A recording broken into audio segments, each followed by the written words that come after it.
Olá a todos e sejam muito bem-vindos a mais um episódio do podcast E4Equality, o podcast do núcleo da E4C da Universidade Católica Portuguesa de Lisboa. A nossa convidada hoje é Catarina Furtado, um dos rostos mais destacados no entretenimento televisivo português em horário nobre, especialmente enquanto apresentadora no canal RTP1. Para além da televisão, é embaixadora desde 2000 da boa vontade do Fundo das Nações Unidas para a População, que desenvolve um trabalho em vários países em áreas como a saúde, incluindo a saúde sexual e reprodutiva. Em 2012, fundou a Associação Corações com Coroa, da qual é presidente, e cujo objetivo é promover uma cultura de solidariedade e inclusão junto de pessoas em situações de vulnerabilidade. Muito obrigada por ter aceitado o nosso convite. Obrigada eu, Joana. São sempre ótimas as oportunidades para falarmos nas coisas que temos que colocar o dedo na ferida, não é? Portanto, obrigada pela oportunidade. É essa. Queria começar por lhe perguntar, tendo um Uhum. pai jornalista, de que modo é que isso influenciou a escolha da sua carreira televisiva? De uma forma indireta e talvez inconsciente, porque o meu pai nunca me disse: olha, vai para jornalismo, que o jornalismo é fantástico. Não, eu percebia que a vida de jornalista era difícil, que a questão de não estar à venda nunca, do rigor, da transparência, da independência, não é? Da liberdade da expressão, era algo que tinha um peso na sua vida e, portanto, muitas das vezes eu lembro-me dele chegar a casa e eu perceber que a vida de jornalista era de facto muito difícil e ainda é. E hoje em dia não há meios sequer financeiros para sustentar um bom jornalismo independente como nós merecemos e precisamos urgentemente, já que estes populismos estão a dar cabo da nossa noção de que país é que somos e que queremos ser e que pensamos ser. Enfim, isto foi um devaneio.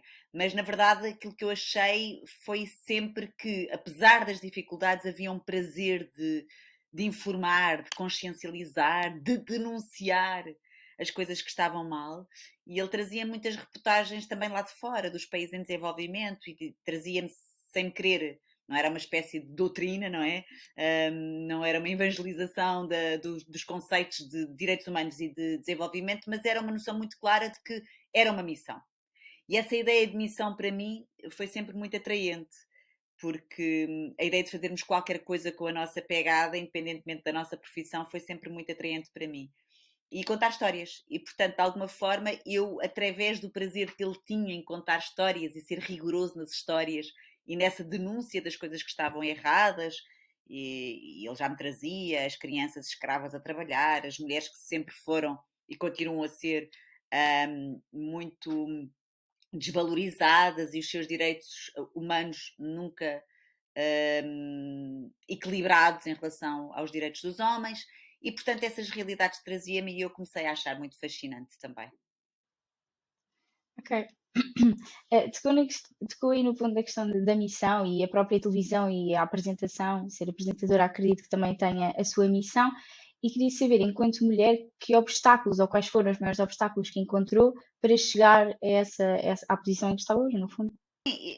Quer dizer, o meu percurso foi um bocadinho original na medida em que eu não descobri logo que era a área da televisão, antes pelo contrário, foi uma descoberta muito tardia, foi um amor muito tarde, já relativamente maduro, mas muito tarde, porque eu queria ser bailarina e coreógrafa e formei-me em dança pela Escola de Dança do Conservatório Nacional de Lisboa e era esse o meu propósito, o meu maior sonho, sempre com essa ideia, é engraçado também porque a minha mãe foi sempre professora do ensino especial e, portanto, as pessoas com deficiência sempre me atraíram as qualidades destas pessoas e aquilo que nós poderíamos ganhar com elas e com o seu olhar especial portanto, eu sempre quis tratar a dança ou usar a dança também como plataforma, ainda que não fosse com a voz, para contar histórias e para lançar mensagens. E, e depois só com um dizer, assim, uma partida da vida que fez com que eu tivesse que parar de dançar durante 6 meses é que eu fui para jornalismo. E ao ir para o jornalismo, depois de acabar o curso de Senjor, percebi que era em rádio que eles me iriam colocar e a rádio para mim foi sempre muito fascinante. Portanto, esta atração pelas câmaras eu nunca a tive. Este desejo de ser conhecida e famosa eu nunca tive. Foi um acaso. Depois sugeriram-me um casting e entrei assim em televisão. mas depois percebi muito depressa que a televisão podia ser um aliado, ou uma aliada fundamental também nesta minha missão, Joana, como tu estavas a dizer, nesta minha missão de contar histórias, e que independentemente de eu estar num projeto ou num formato de entretenimento como o The Voice, que vai estrear dia 9, o The Voice Kids, que passa publicidade, há sempre maneira, se eu subscrever os valores do formato, não é? Porque há formatos que eu não subscrevo, mas há sempre maneira de nós passarmos as mensagens que queremos, porque a vida é feita de todas as pessoas e, portanto, todas as pessoas contam. E em todos os cantinhos dos meus programas de televisão há espaço para uma mensagem. Sim, e acaba também por introduzir um pouco aquela que era uma pergunta que eu lhe queria fazer, que era a questão de que forma é que usa, ou seja, de que forma é que usa a televisão e a visibilidade para apoiar as causas que defende e para apoiar os mais Exatamente. vulneráveis. Há formas mais diretas em que eu tento influenciar e sugerir e convencer, às vezes é mesmo assim, os meus diretores na RTP a fazerem projetos muito concretos, assumidamente para promover os direitos humanos e desenvolvimento, como foi o caso do formato que eu inventei com o realizador Ricardo Freitas, é da nossa autoria, Os Príncipes do Nada, não é? Que já existem há 17 anos e que de quando em quando vêm com mais uma série e que tanto fazemos reportagens, documentários nos países em desenvolvimento, onde existem ou não crises humanitárias, como também fazemos aqui em Portugal. E esses são diretamente e assumidamente projetos que querem mostrar o que está errado, mas sempre deixando um rastro de esperança, porque é essa a minha maneira de ver o mundo, sempre. Como pessoa. É mesmo como pessoa, como mulher também. Acho que o facto de ser mulher também consegue ver um bocadinho mais de luz ao fundo do túnel. Isto é apenas uma opinião pessoal e não quero generalizar, mas acho que sim, há sempre uma garra em nós de sobrevivência. E, portanto, eu deixo essa esperança através dos projetos que estão a ser feitos no terreno para promover os direitos humanos, nas diversas causas que são transversais, não é? Como os direitos humanos são transversais e, portanto, as várias causas, e esses são assumidamente. Nos outros, eu tento sempre, olho sempre para cada projeto, seja um projeto em que estou, por exemplo, a apresentar o formato de conto de crianças, acontece sempre algum momento em que eu os ponho a falar sobre estas questões da discriminação, do racismo, da violência. Seja um projeto com adolescentes, falo muito ou tento muito puxar esta questão do bullying, da violência no namoro, que é gritante, o desrespeito, mais uma vez o racismo também. E tento sempre desmistificar ideias feitas que se perpetuam no dia a dia dos cafés e que depois fazem com que seja mais difícil também viver no nosso país e na Europa em geral, mas que eu tento, através dessa plataforma que é a televisão, fazer com que se debata um bocadinho essas ideias pré-concebidas. E os Príncipes do Nada, por exemplo, fazem isto em horário nobre, de uma forma muito consistente, muito coerente, muito continuada. Falámos também dos ODMs na altura em que, dos Objetivos de Desenvolvimento do Milénio, na altura em que eram os ODM, depois falámos dos Objetivos de Desenvolvimento Sustentável, e a verdade é que eu acho que está tudo muito atual. Se nós formos ver os programas de há 10 anos, há coisas que melhoraram e é preciso sublinhar que sim. Mas há crises humanitárias que vieram. Portanto, eu fiz uma série só sobre refugiados. É preciso perceber o que é que mudou. E eu acho que esses projetos têm uma coisa muito boa, que é depois eu receber mensagens, quer de universidades, quer de escolas, de professores a dizerem: nós utilizamos os seus documentários para podermos falar sobre isto nas salas de aula. E como é uma coisa visual, não é? Faz com que os alunos fiquem um bocadinho mais presos, porque também é importante nos alunos de hoje em dia nós termos criatividade para. E a criatividade é fundamental também ao serviço dos direitos humanos. Sim, diria que essa vontade e quase levar isso até como estava a dizer, como uma missão de demonstrar os problemas a nível de direitos humanos e causas humanitárias, que é transversal ao nível da televisão, ou seja, que há mais pessoas como a Catarina que fazem esse trabalho e que têm sempre isso em atenção, ou acha que acaba às vezes por ser um nicho mais pequeno e que é Oh, mais. Joana, eu ando há muito tempo para conseguir responder a isso. Ou melhor, eu ando há muito tempo a tentar perceber o que é que faz uma pessoa ter essa preocupação, sabes? Eu fico tão feliz por vocês, este movimento vosso que está, no fundo, está a minar Portugal e não só, não é? Vocês têm vários polos e é tão bom perceber que vocês são tão jovens e tão comprometidos, ou comprometidas, porque são mais as raparigas, mas pronto. E é tão bom perceber isso. Mas eu pergunto, o que é que te fez a ti? Eu volto a pergunta para ti, Joana. O que é que te fez vestir estas causas? Diz-me lá. A mim, no fundo, se calhar foi crescer num ambiente em que sempre consegui ver situações de vulnerabilidade também, pessoas com problemas, perceber que, apesar de eu felizmente ser uma privilegiada, há muita gente que não tem essa sorte. E, no caso da igualdade de género, se calhar também já ter passado por situações de desigualdade enquanto mulher e perceber que se calhar se todos fizermos um pouco, chegamos a algum lado. Então, no fundo, apesar da nossa diferença de idades, a resposta é mais ou menos a mesma. É uma sorte também, sabes? Tem que ser muito honesta contigo. Eu acho que é uma sorte nós sermos tocados por esta questão da empatia que está tão banalizada a palavra, mas que não devemos deixá-la banalizar, ou melhor, devemos utilizá-la mesmo nas situações certeiras. E esta é uma delas. Eu acho mesmo que é uma sorte nós sermos tocados pela empatia logo à partida, ou seja, nós assistirmos a uma situação de desigualdade e nós querermos agir e sermos convocados à ação. É uma sorte, mas também se ensina isso, não é? A empatia ensina-se e, portanto, também é facilmente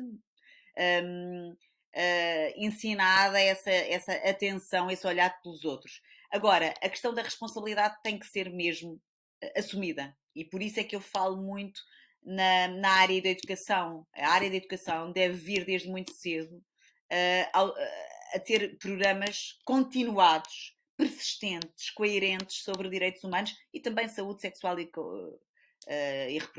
reprodutiva e a saúde sexual compreensível, mas não uma aula isolada e uma coisa assim meia misturada na disciplina de cidadania e ninguém sabe muito bem, que fica um bocadinho ao sabor do próprio professor se consegue falar daquelas coisas ou não. Não, tem que haver um compromisso sério na educação do nosso país para ter estes conteúdos de forma continuada e até, acho eu, com metodologia para terem notas, não é? Eu acho que tem que contar.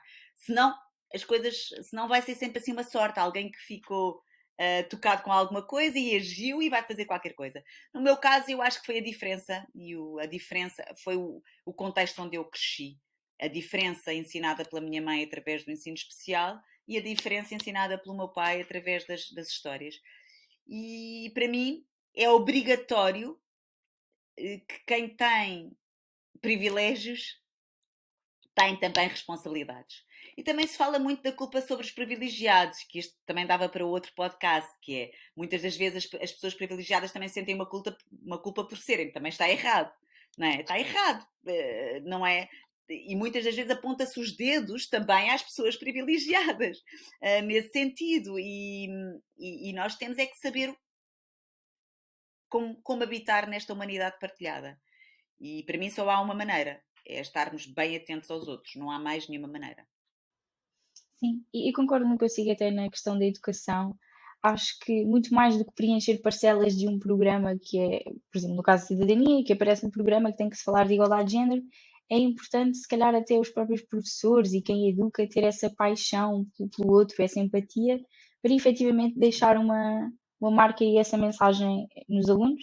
E a televisão até vai tendo sempre um papel bastante importante também Mas na tem que haver educação. formação, não é? Tem que haver Sim, sim. formação, eu acho que tem que haver formação. Temos que atuar na formação e na prevenção para que depois esses conteúdos daqui a uns anos sejam tão normais que este nosso podcast é completamente desatualizado, não é? Porque senão vão ser sempre forçados a falar sobre estas coisas quando não têm necessariamente o domínio dos conteúdos.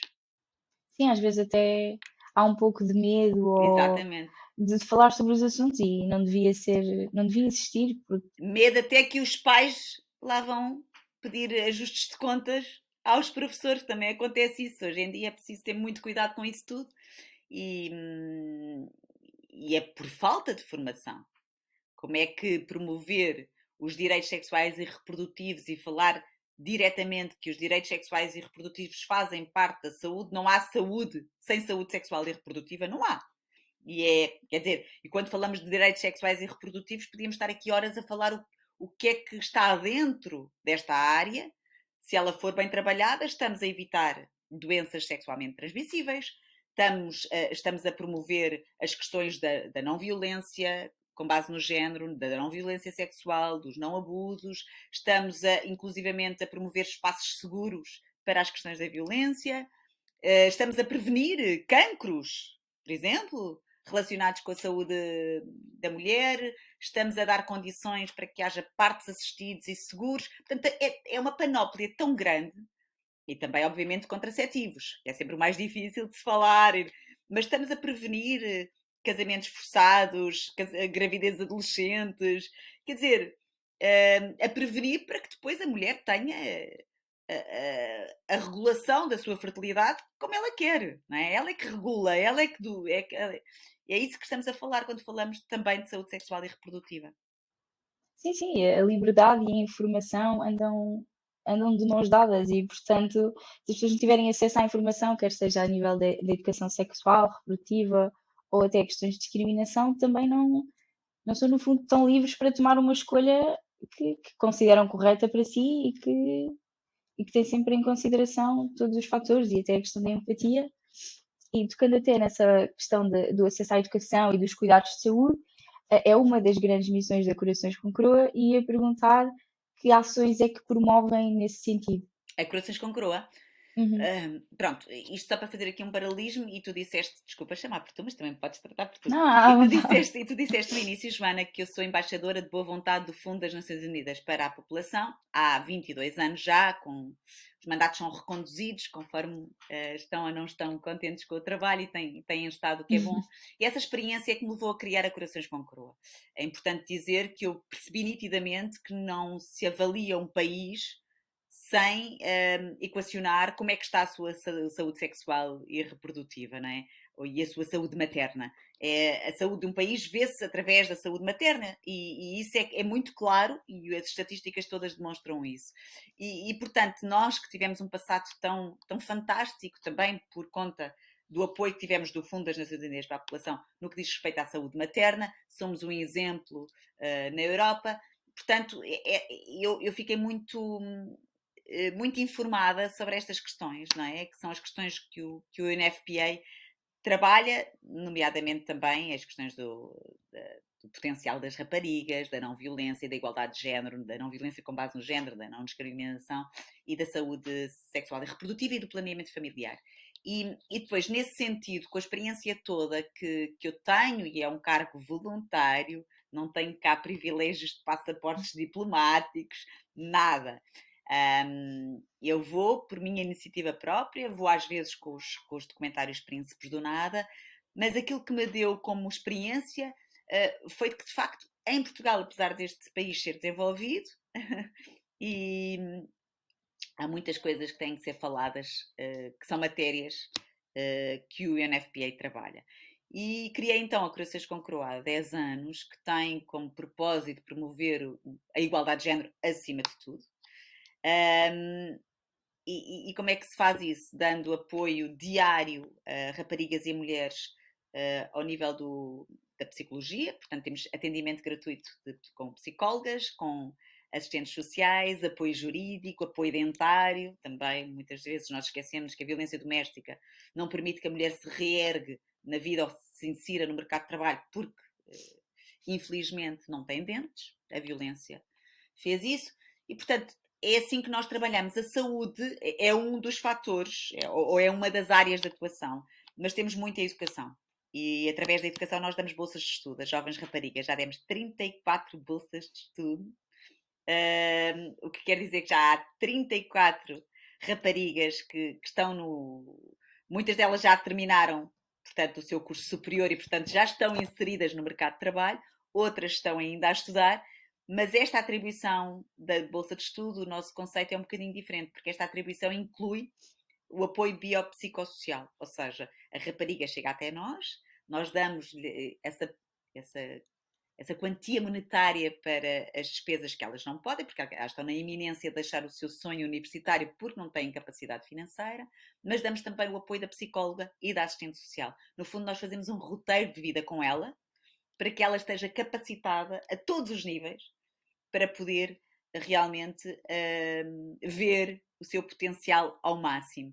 E nós esquecemos que muitas vezes estas pessoas que estão em contextos socioeconómicos difíceis têm que struggle, não é? E, portanto, a saúde mental pode ficar mais afetada, as prioridades podem não ser as melhores para ela e, portanto, é bom que uma assistente social esteja ali. E é por isso a nossa taxa de sucesso, acredito eu, que são 34 em 10 anos, é muito, em cursos como enfermagem, medicina, direito, engenharia, futebol, a Jéssica Silva é a única famosa, ela fala por todas as outras, em fisioterapia, enfim, são muitos os cursos e eu fico muito feliz. Mas não deixamos nunca de promover também a saúde, porque se elas tiverem algum problema, nós, através do nosso serviço social, também acionamos logo um plano.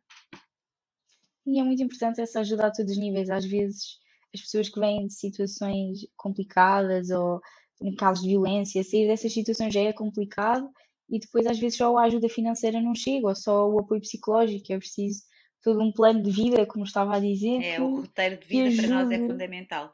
Para esse empoderamento, não é? Que é uma palavra também feia, Sim, mas que eu prefiro para essa capacitação, essa independência. sim. É preciso as pessoas também conseguirem depois perceber o que é que conseguem fazer com a sua vida e terem essa conseguirem desenhar o seu plano de vida depois de saírem dessas situações. E é muito interessante porque depois acabamos por tocar também no contexto familiar dessa rapariga, e por isso é que no nosso site, a Corações com Coroa, se quiserem ir ver, tem lá a frase que não é minha, digo já, mas que me apropriei dela, que é apoiar uma mulher, é apoiar uma família, uma comunidade e um país. Isso é muito notório também quando uma mulher tem as suas condições legais, sociais e pessoais asseguradas, essa mulher pode controlar a sua vida de uma forma muito mais sã, muito mais saudável. Sim. E vê-se isso também nos países em desenvolvimento, quando a mulher tem acesso a cuidados de saúde e acesso à educação, ela é a primeira, no caso de ser mãe, porque quando não é mãe, não é mãe, e está tudo bem, mas no caso das mães, elas imediatamente colocam os seus filhos, quer nos centros de saúde, a serem vigiada a sua saúde, quer também nas escolas.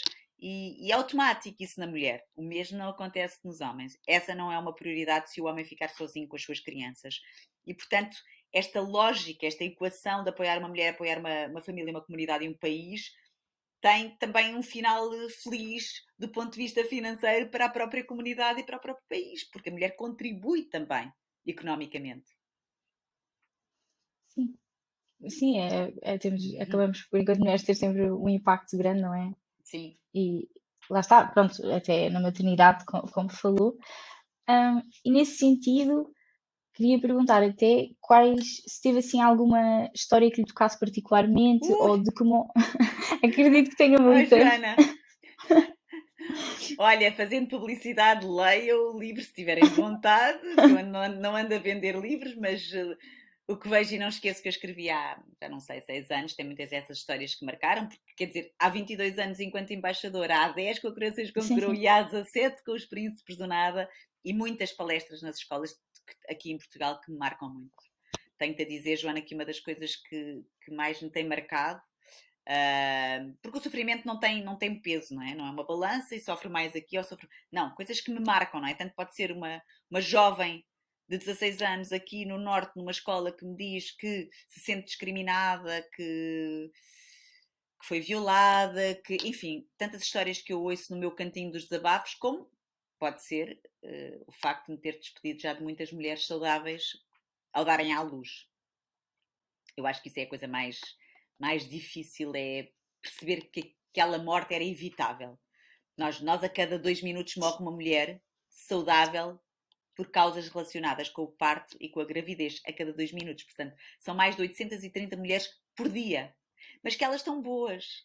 Só não existe a vontade Sim. política. Percebes? E quando não existe vontade política, quando não existem políticas públicas coerentes e que coloquem os direitos das mulheres, que são direitos humanos, à frente de outros interesses, estas mulheres vão continuar a morrer. e a morrer de uma forma vergonhosa. E eu despedi-me de muitas, porque faltava ou o painel solar, ou não havia uma ambulância porque era preciso uma cesariana, ou até aconteceu-me faltar soro a ter assistido. Portanto, estas são coisas que nos marcam, que me marcam e que me irritam, irritam ao ponto de não continuar calada. Aliás, eu não estou nunca calada, mas de continuar a falar. Ou também, por exemplo, coisas que marcam muito nos campos de refugiados, que tu percebes que as pessoas estão ali, ou os jovens em particular. Custa-me muito ver os jovens sem nenhuma espécie de esperança.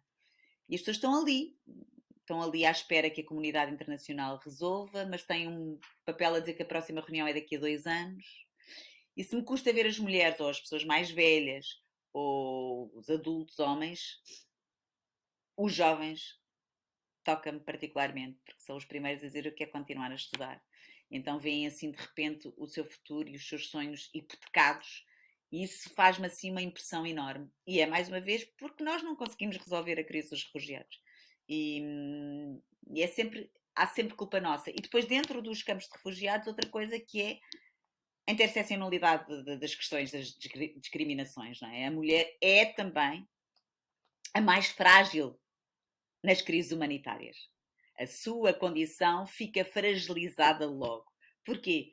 Porque as pessoas nestes contextos ficam muitas vezes com a sua saúde mental completamente mal, não é? Doente, e portanto há cada vez mais violações, há abusos sexuais, há gravidezes não consentidas, há relações sexuais não consentidas, as mulheres continuam a menstruar, e não há condições para elas, não há condições de higiene, não há produtos de higiene. Quer dizer, vai havendo, mas é importante que haja uma consciência maior de que, de facto, ser mulher não é igual a ser homem. E dentro de um campo de refugiados, as mulheres correm mais perigos. Por exemplo, a iluminação dos corredores entre as tendas. Muitas vezes não há iluminação e a mulher naquele percurso é violada. As casas de banho que muitas vezes não são separadas e a mulher não tem a sua privacidade. Todas estas questões, e eu tive muitos relatos destes na primeira pessoa, de mulheres que dormem de fraldas para não serem violadas. É horrível. Acredito que seja muito duro. E é precisamente perguntar, eu acredito que tenha já tido acesso a várias dessas experiências e é precisamente perguntar de que forma é que as mulheres são mais afetadas, mas acabou por me responder. Pois. E, portanto, de que forma é que, ou como é que acha que os Estados e a comunidade internacional podem promover a igualdade de género ou até contribuir de uma forma mais notória e mais ativa e efetivamente conseguir mudar estas situações? Olha, antes de responder o que é que os Estados podem fazer, eu acho que nós não nos podemos calar. Nós, sociedade civil, cidadãos, cidadãs, temos de ter uma consciência muito grande de que os direitos humanos estão contemplados, mas não estão garantidos no sentido em que eles têm que ser sempre protegidos, sempre promovidos. Temos que permanentemente falar deles, temos que permanentemente fazer uma espécie de vigilância da sua proteção, percebes? Esse é um trabalho difícil, porque ainda por cima, se falamos de direitos humanos, os das mulheres ainda estão menos protegidos. Portanto, é saber que à partida, quando nós nascemos, temos essa missão para o resto da vida, não é? Independentemente da nossa profissão. Isso é uma coisa que eu aprendi, infelizmente. Depois é denunciar, claro que sim. É convocar-nos uns aos outros, é unirmos uns aos outros para denunciar e reclamar. E também, de alguma forma, eu acho que a reprovação da não penalização. O que é que eu quero dizer com isto? Nós temos que querer exigir legislação, não é? No que diz respeito, por exemplo, às questões da violência doméstica, da igualdade de género. E no nosso país, para ser sincera, eu até acho que a legislação não está nada mal. Se nós formos investigar, as leis estão lá. A questão é que muitas das vezes não são implementadas, muitas das vezes não há denúncia dessa não implementação, não há reprovação dessa não monitorização e os agressores, por exemplo, não têm as penas devidas. Depois também me parece que falta alguma formação para os dirigentes políticos e também para as chefias sobre exatamente igualdade de género. Cada vez há mais, atenção, é importante também salvaguardar que as coisas estão a melhorar, mas não cruzar os braços quando há uma melhoria, não é? As chefias, os dirigentes políticos têm que ter formação regular sobre a legislação, o que é que está e o que é que não é, o que é proibido. Por exemplo, nós continuamos a receber na Corações com Croa imensas denúncias de mulheres que vêm a chorar porque assim que anunciaram que estavam grávidas, a empresa ameaçou despedir. Isto é proibido. Ou seja, se calhar, né, não sei, não faço. Cada caso é um caso, mas se calhar algumas dessas chefias nem sabem que é proibido. Estou a dizer, ou se sabem, ainda é mais grave. Portanto, sabem que precisamos de ter uma monitorização permanente para condenar estes casos. Depois também acho que é muito importante que haja um compromisso. Isso em relação à violência doméstica, que é uma área que nós na Corações com Croa trabalhamos muito. Mas haja um compromisso da magistratura para efetivamente estar do lado da igualdade de género e estar do lado do combate à violência doméstica. E esse compromisso, já há formações para os magistrados, mas é um compromisso maior que isso, é mesmo de atualizarem-se, informarem-se, se calhar conhecerem casos concretos na prática para poderem ter assinarem esse compromisso para que depois as mulheres também sintam cada vez mais confiança quando fazem as suas denúncias. Porque muitas das vezes o que acontece é que a mulher não tem confiança na lei, não é? Na justiça. E isso inibe-a de continuar o processo. Depois também em Portugal acontece uma coisa que eu não acho nada bem, que são as mulheres e as crianças a saírem de casa, porque até prova em contrário, os agressores são inocentes. Eu acho errado, acho que devem ser os agressores a sair e as mulheres a ficar até prova em contrário, até provar que o agressor é efetivamente um agressor. E isto faz com que a mulher também tenha uma certa falta de confiança, quer no sistema, quer nela própria, para ir para a frente com a denúncia. Depois também acho que é importante a tal questão da educação que falávamos, não é? Ela ser também ela comprometida, portanto, o nosso sistema de educação ser comprometido com as causas dos direitos humanos e do desenvolvimento e da educação sexual compreensiva, porque isso vai fazer um país mais saudável, a todos os níveis. E não estou a falar de tolerância, estou a falar de aceitação, de convivência, né? Depois também acho que era importante que a responsabilidade social das empresas, que é uma área que nós estamos agora, não é agora, para ser justa, já há uns tempos a desbravar, e que é fundamental para a contribuição destes projetos, até das ONGs, não é? Porque pode haver concursos públicos que são uma dor de cabeça, que é difícil uma ONG ganhar um apoio do Estado, porque as candidaturas são um bico de obra. Pode haver também um contributo da sociedade civil, com donativos, não é? Mas é importante que a responsabilidade social das empresas e do setor privado também atue e também sinta que é parte desta trilogia de apoio. E nesse sentido acho que deveria ser diretamente com as ONGs, com as associações sem fins lucrativos e não a apoiar projetos públicos, percebes? Acho que não. Acho que não devia ser essa parceria com o Estado, devia ser com as ONGs que têm o know-how do trabalho e que desde que façam com transparência e que a sua contabilidade esteja bastante transparente, acho que deve ser esse o circuito, devia ser o apoio direto às ONGs. Sim, no Falo fundo, muito, as não é, ONGs é Joana? que Já estás acabam. enjoada. Não, não, eu não, está à vontade. Tem muito para ensinar e muita Não é experiência. ensinar, é daquilo que vejo e que sinto, não é? Sim, É sim, empírico, mas sim. sim, estou a aprender bastante e sim, no fundo as ONGs é que têm é que têm, entre aspas, Ai, as botas no terreno sim, porque às para vezes ver as situações. duplicam-se esforços e gastos Sim, de. quando já há uma ONG que Claro, está nesse sítio a claro. fazer esse trabalho, Há um sim, desaproveitamento. mas sinto Sim. que tem havido talvez cada vez mais uma consciencialização e um esforço da sociedade civil também no sentido de denunciar os Sim, casos. Assistimos muitas vezes, até nas redes sociais, às vezes há vídeos que ficam virais de agressões, ou seja o que for, e acho que muitas vezes a sociedade também já tem tido um papel sim. bastante ativo nas denúncias, como já referiu. Eu também acho isso, Joana. Acho que é importante haver disponibilização de informação. Ou seja, se nós fazemos essa denúncia, nós também temos que saber quais são os passos seguintes. Não deixar só isso ficar viral. Nós temos que ter consciência de que quando estamos a fazer uma denúncia, nós a seguir podemos atuar logo. Vamos aonde? Ter com a UMAR, por exemplo, que é uma associação que apoia sobreviventes, que eu gosto de dizer sobreviventes e não vítimas, de violência doméstica, ou vamos ter com... Percebes? Temos que saber os passos, não é só lançar a bomba, que já é bastante, porque estamos a exercer a nossa Sim, cidadania sim. ativa e responsável, mas para ser ainda mais responsável, ela tem que ter o domínio das respostas sociais que estão ao nosso dispor para depois atuarmos. Porque senão, às vezes, a própria pessoa que está no vídeo fica só com um rótulo de vítima. Sim, E nós não sim, podemos deixar também isso. tem o seu perigo e deixa É sempre, a sua marca já é uma situação traumática e depois. as questões da dignidade da pessoa, não é? Sim, Porque se tu sim. reparares nas questões da violência doméstica, são, de uma maneira geral, quase sempre as mulheres a virem expor a sua situação. É raro nós termos reportagens em que são os agressores e nós temos que fazer esse trabalho. Temos que fazer esse trabalho. Não termos sempre o voyeurismo de ver a mulher que foi vítima, que agora é sobrevivente, e ela é que tem que se expor. Já se expôs a tanta dor, para quê? Não é? Portanto, por isso é que eu te dizia, mesmo nos direitos humanos, a criatividade é importante.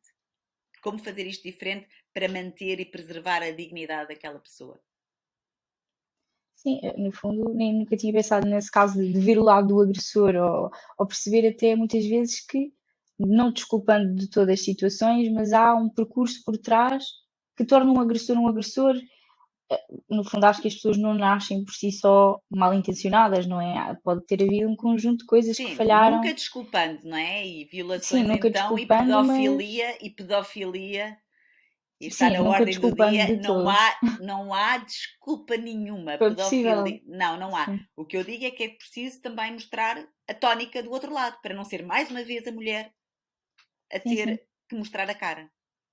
Sim, há às vezes até uma estigmatização muito grande das Sim, vítimas e claro que sim. depois É isso mesmo. É isso mesmo. nunca deixam de ser a vítima e foi uma situação horrível, mas a pessoa Sim. não perde a sua, não é Aquilo noção, que mas a é. sua Aquilo que identidade é. de pessoa, não Identidade, é? claro. Por isso é que eu detesto vítima de violência doméstica. Não. É sobrevivente e é mulher. Pronto. Sim. Eh, tinha uma E a questão da curiosidade que proteção é era, muito importante. E a prevenção, sabes, a esse nível. Nós temos que atuar mais ou liar mais os mecanismos de maneira a que se consiga mesmo proteger mais as mulheres. Porque é o que eu estava a dizer, as leis estão cá, mas ainda morrem mulheres. E algumas têm a pulseira. O que é que falhou? Estás a perceber? Há alguma coisa que está mal oleada e que não permitiu que aquela mulher se salvasse. sim, isso no fundo acabamos por já referir isto várias vezes, é a questão da informação. Quanto mais informadas são as pessoas, maior acaba por ser a prevenção, tanto do lado da vítima como se calhar Claro. até do outro lado, perceber o que é que levou à situação, que lá está, não se desculpa nunca, mas que se calhar falhou ali alguma coisa, onde se calhar Exatamente. também Sim, era sim. alguém que não tinha um determinado apoio ou que cresceu num ambiente em que aquilo é que lhe foi ensinado e que também não estava certo.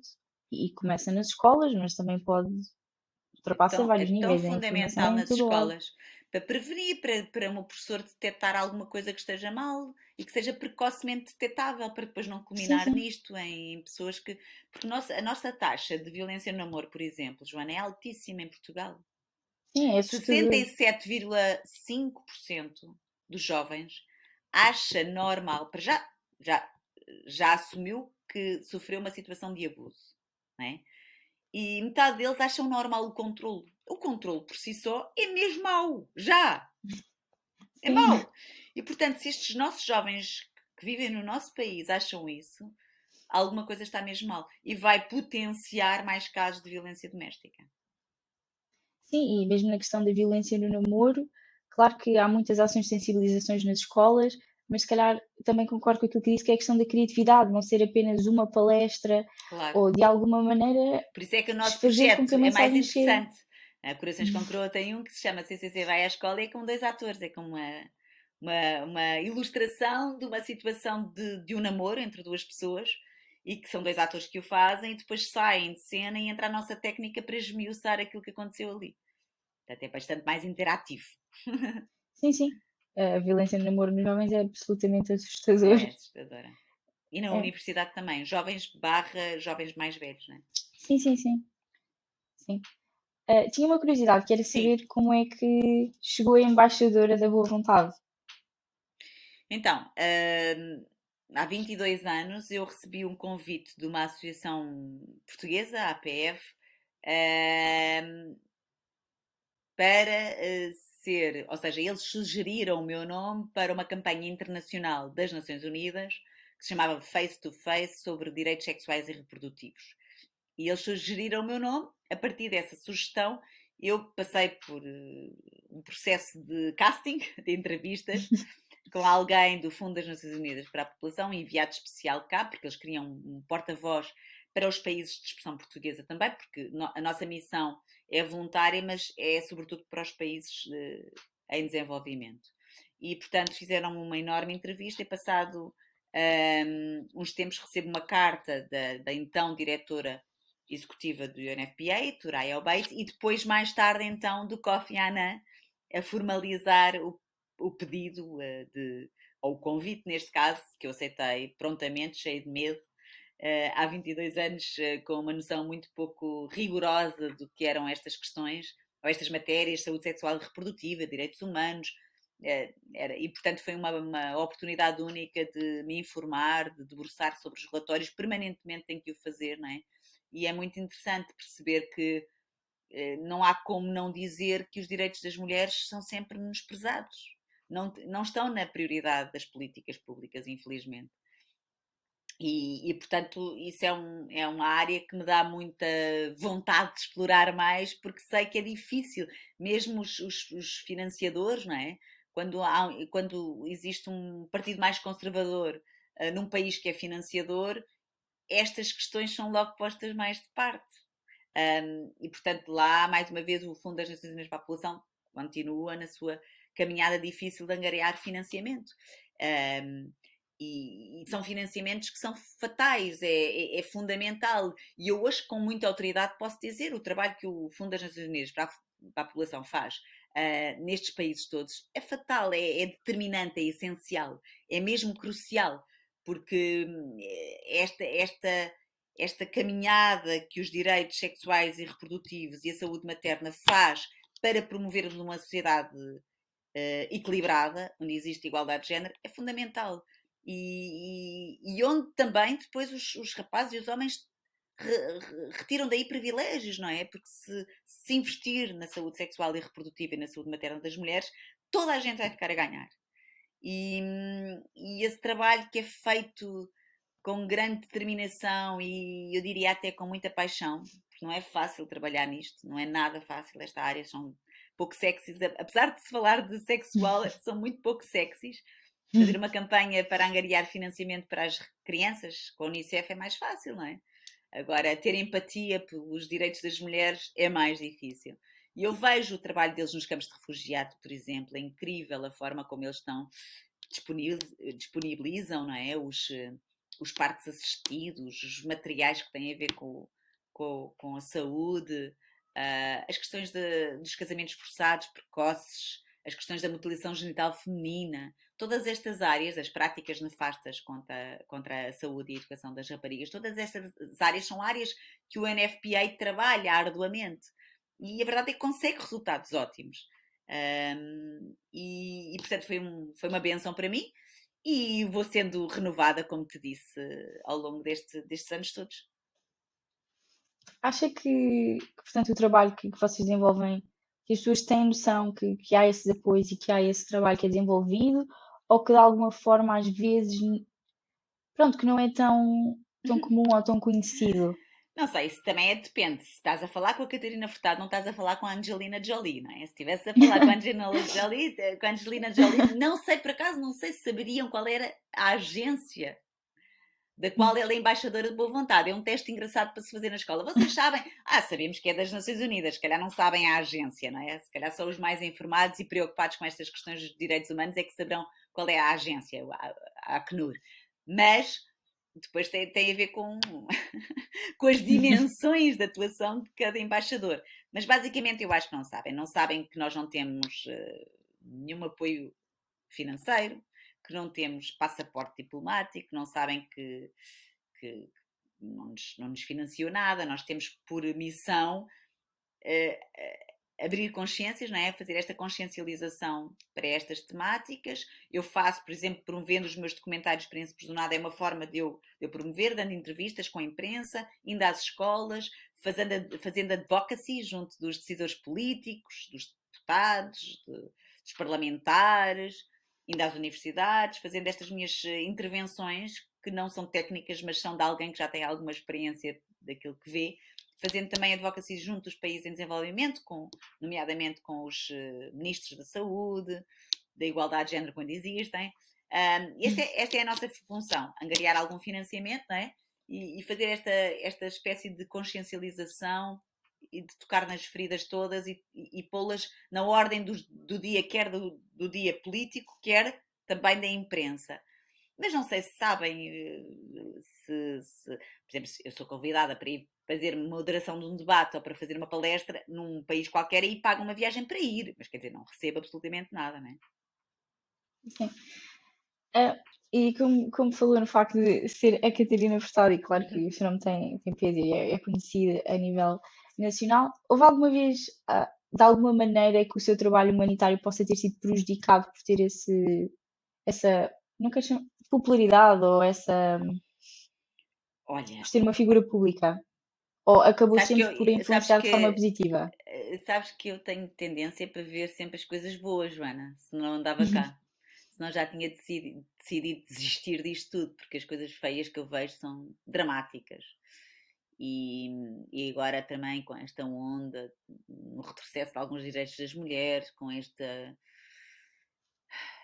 estes fumos dos populismos todos, enfim, dá vontade de uma pessoa pensar assim, mas eu olho para trás e vejo as coisas boas que conquistámos, todos e todas, e vejo que de facto hoje em dia se vive melhor e se fala mais, vive melhor no sentido dos direitos, não é? Se reconhecem, pelo menos, é importante que as pessoas jovens, sobretudo, saibam quais são os seus direitos para poderem exercer os seus deveres, e muitas vezes eles nem conhecem os seus direitos, nem nunca viram a Declaração Universal da humanidade, que eu prefiro dizer assim. Mas, não é? E então eu nunca pensei nisso. Isso é a primeira vez que alguém me faz essa pergunta. Eu nunca pensei. Eu penso sempre, não, isto é para fazer. Bora lá utilizar o facto de ser conhecida hoje em dia, modéstia à parte, com uma credibilidade no setor, não é? Porque não foi one shot para aparecer na revista e ficar tipo, né? Ai que boazinha, Madre Teresa de Calcutá, não foi nada disso, é uma convicção pura e dura de que nós temos que fazer a nossa parte, e se eu tenho os microfones e virados para mim com maior facilidade, eu tenho uma obrigação maior, porque me preocupo genuinamente, porque sou eu, porque não conseguiria dormir descansada, não é? E porque vejo a transformação.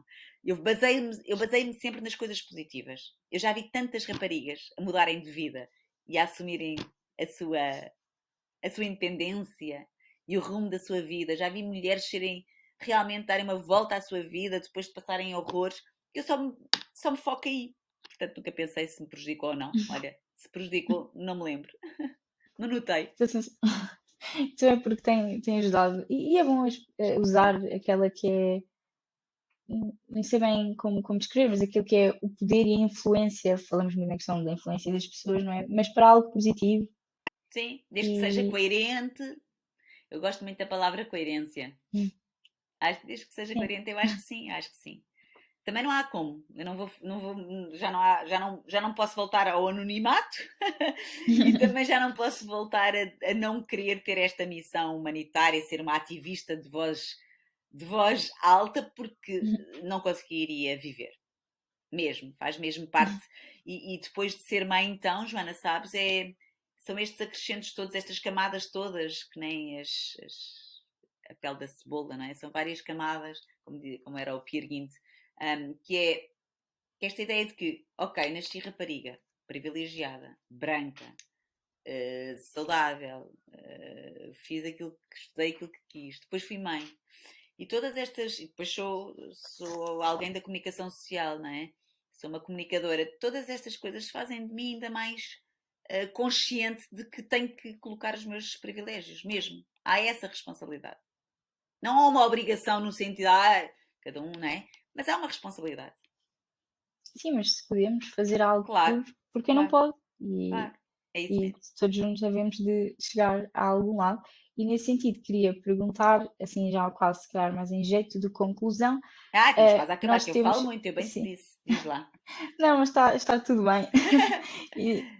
Muito, mas é útil e interessante. E nós temos uma espécie de uma tradição na IFORXI, que é perguntar se considera que a igualdade de género é uma utopia ou se é algo que é possível atingir como realidade, e se sim, em que se é algo muito próximo ou ainda muito distante. Olha, muito distante não é? Porque as estatísticas são vergonhosas. São precisos muitos anos, não é? Nem sei de cor, mas é assim uma catrefada É, deles. Nós as duas devíamos saber de cor, mas são tão feios os números que nem queremos é decorar. melhor ser positiva. Exato, mas quer dizer, há uma estatística feita de que são precisos muitos anos, muitas décadas para efetivamente atingirmos uma efetiva igualdade de género. Mas, o que é que eu te posso dizer? Que sim, que acredito. Acredito porque tendo consciência das coisas que estão erradas, tendo consciência de que de facto tem que haver mais participação das mulheres, que as FIAs têm que dar mais oportunidades para, por exemplo, a progressão de carreiras das mulheres, igualar os salários, haver uma participação também mais pública até nas questões políticas. E depois todas as desigualdades com base no género e discriminações e violências que as mulheres hoje em dia, e as meninas, as raparigas, sofrem. Essa consciência está cá já.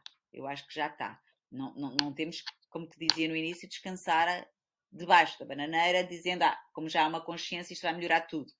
Não, eu acho é que nós temos que ser mais denunciadores, monitorizadores e vigilantes.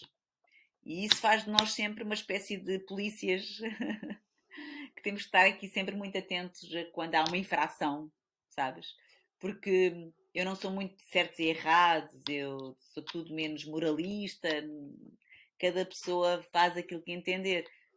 Mas há em algumas situações um certo e um errado, não é? Sim. E portanto é nessas que nós nos temos que concentrar. E é errado as mulheres não terem as mesmas oportunidades. É errado as mulheres sofrerem de discriminação e de violência e morrerem nos braços de um homem, não é? E os índices, quer dizer, as taxas são tão grandes, não é? Os números são tão sufocantes que temos que atuar. Mas eu acredito que sim. Quando perceberem que a equação para termos um mundo mais saudável, rico até financeiramente, é exatamente equilibrarmos aqui e haver uma igualdade de género, quando os homens perceberem, não tenham medo, nós não vamos ocupar os vossos lugares, nós só queremos ocupar Sim, os nossos lugares. E exatamente. há lugar para toda a gente, quando se perceber Sim. isso. Mas isto é transversal, querida. Repara, os talibã. Porquê que os talibã não estão a deixar as raparigas irem à escola? No Afeganistão, no Irão? Por medo. Eu Sim. acho que é medo. E a ignorância é uma aliada fundamental do medo. E o medo da ignorância. Sim, infelizmente há muito medo daquilo que é o poder feminino, e É. erradamente, porque todos temos o nosso lugar, e uma mulher ser, por exemplo, mais bem paga não implica que um homem tenha que ser mais mal pago, não É é a tirar mesma de uns coisa que para me dar aos dizerem porque é que eu outros. estou a apoiar projetos na Guiné-Bissau, que é um país que eu adoro. O meu coração é elástico, apoio também aqui em Portugal. Não venham dizer, lá Sim, longe, tal. Não, é igual, é igual. E acho que movimentos como o vosso, não sei se vocês gostam de chamar movimentos, não sei como é que é vocês. um movimento, sim. É, acertei! Movimentos como o vosso são muito importantes, sabes? Embora eu acho que existem mais mulheres, é uma espécie de naturalização desta coisa Sim, das mulheres apoiarem outras mulheres, o que é bom também, sim. porque É bom, contradiz é um bom. ditado que as mulheres são más umas para as outras, que isso é uma tanga, Sim, também não gosto eu nada odeio isso, dessa. mas é preciso que haja mais is a Sim, promoverem os direitos das X, sem ter exatamente. medo, sem ter medo que elas ocupem o seu lugar e que atuem como também denunciadores de mais is, não é? Sim, É isso que se quer. sim, até porque os homens também têm muito a ganhar com a igualdade de género, também ganham a liberdade de se poder expressar sem Sim, medo daqueles e que é são os preciso nós não, preconceitos naturais e os e não estigmas atacarmos daquilo que os deve ser um homens. homem. Sim, sim, Exatamente, porque eles também estão amarrados a esses estigmas que falas, também é sim, difícil. Também são prisioneiros e escravos de muitas pressões sociais que têm em cima de si. Não é que não choram, ou as questões da paternidade também é chato, porque durante muito tempo os homens não quiseram assumir isso também porque era uma vergonha. E são coisas que sim, estão a começar a ser paulatinamente ultrapassadas, mas o país é muito machista, o país é muito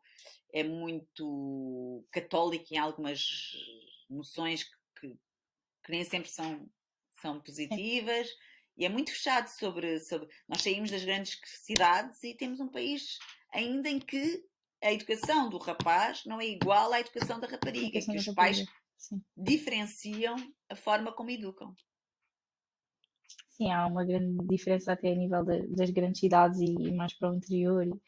Não sei, acho que às vezes também é preciso demonstrar aos rapazes, e até nós às vezes tentamos fazer esse trabalho com a IFORXI, de demonstrar que temos todos a ganhar e que eles também saem prejudicados no sistema do patriarcado e em que as mulheres às vezes não têm voz ou que veem os seus direitos violados e, e no fundo era isso que estava a dizer, é preciso Sim. equilibrar as balanças e fazendo isso E há todo convocá-los, um... sabes? Convocá-los.